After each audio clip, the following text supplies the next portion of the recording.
to it. We've had it up there. Anyway, I think that's the tour. I think I'm going to wrap this up. Here's another solar wind chime with little hummingbirds, and these actually rotate through the different colors. We still have our hummingbird feeders up, wind spinners. Here's another solar light guy over here, this little ball thing. So yeah, I recommend them. I mean, just looking out in your yard at night and just seeing all these different little lights. I'm sure when I was walking by in the garden, you noticed that lighthouse on the rock by the peach tree. That's solar, and that light, well, the light itself, but it's got a cup that rotates around the light, so it'll actually look like a lighthouse. And it's actually pretty cool on foggy nights in the summer after it's got a good day to charge. I mean, it's not a sharp line going through, but you actually can see, like in the fog, light going around and stuff. It's really neat. But everything like that is cheap. And out here, you'll get spiders and you know, little bugs getting in there, and then little webs, and it gets caught up. But the stuff is so delicate and the wires are so thin that it's hard to get in there and like clean it. And you really can't seal it because you have stuff with batteries and stuff. You want there to be some ventilation. It gets too hot. And you know, a lot of these rechargeable batteries, especially the lithium ones, but anything like that, you know, you can still get a fire. And you have to be careful out here in the woods because everything where I'm pointing, all that direction beyond my property line is state forest. And my property line over here goes just past the goats and the goat fences. I don't know if I walked through here at all yet, but why not? Because the sun's back out. Some more wind chimes. I just had to make the clapper out of something to catch, but I've had those there so long. I don't know if you could see on the tree. The tree's actually grown into where it was screwed in. And this is, the goats would climb on the fence and nail away and chew away at the bark.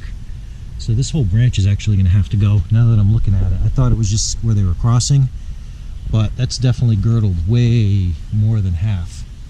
So if it's girdled more than half, you've lost that. So, oh, and they've also beat the snot out of that. These lights here are, I think they're blue now. They used to be green, but I had to cover here because the goats would stand on the fence and chew and pull the whole thing down. So this was the first goat shed I built. This one here. It's got a little hay manger in it that I built because that's just the side of the shed. I had to drill a hole in the shed so I could run an extension cord out to heat their water buckets. And for the longest time, this was it. And then when we got Rico, I built that one. Actually, even before, well, yeah, we got Rico and we had Kip. Anyway, the male goats, we had to keep them separate. So, and there were two doors, you know, there was a fence here. And then when we keep Kippy separate, we had the fence on the other side. But they shared it, and there was just a bar in between the two of them just so they didn't fight too bad. And that didn't work out well, but that's another story.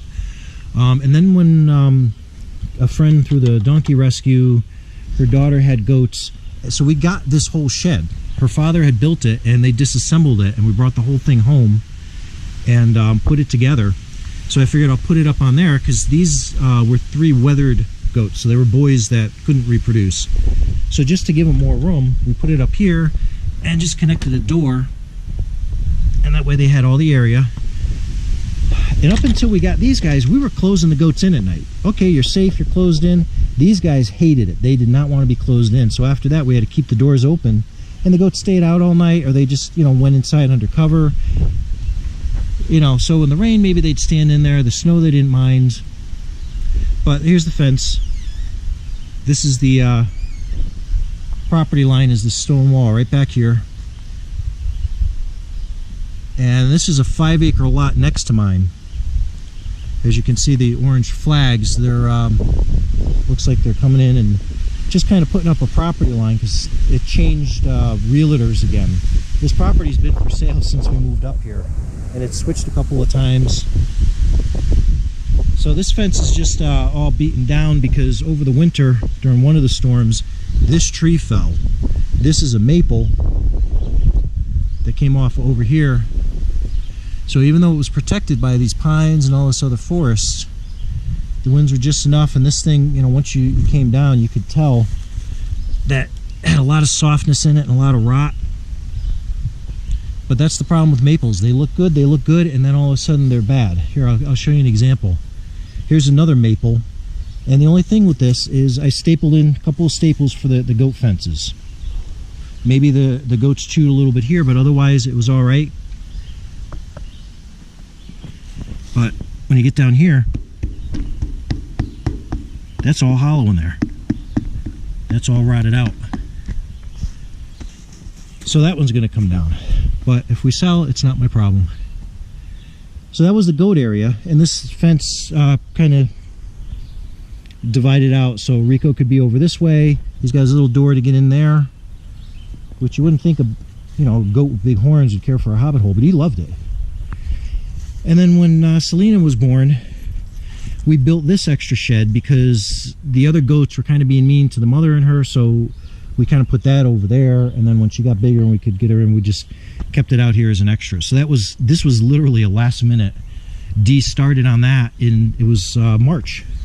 There was snow on the ground. We had no idea that a baby goat was coming, or else we would have been prepared. So she kind of had to throw something together. I was at work with whatever she could find, and she did a great job for the base. And then when I got home, we just found whatever other pieces we needed, extra roofing, whatever. But that's all got to get torn down eventually and brought. So, well, that was extra long. And I'm definitely done now because this thing's probably going to take, at least a couple hours to upload. So anyway, just wanted to give another update so you could see how stuff is growing, especially the garden, how the fountains are working when they're working.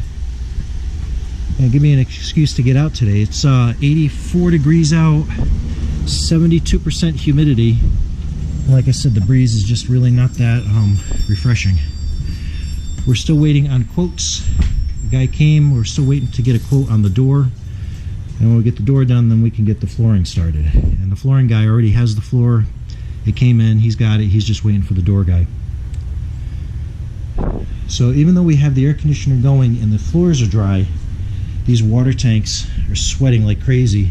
And if you look down here, I gotta empty those out every day, especially when it's humid, just to get rid of that extra water. Anyway, I've rambled on enough, and maybe next time I'll do some of the indoor plants that we have. Nothing too fancy, but all right, signing off.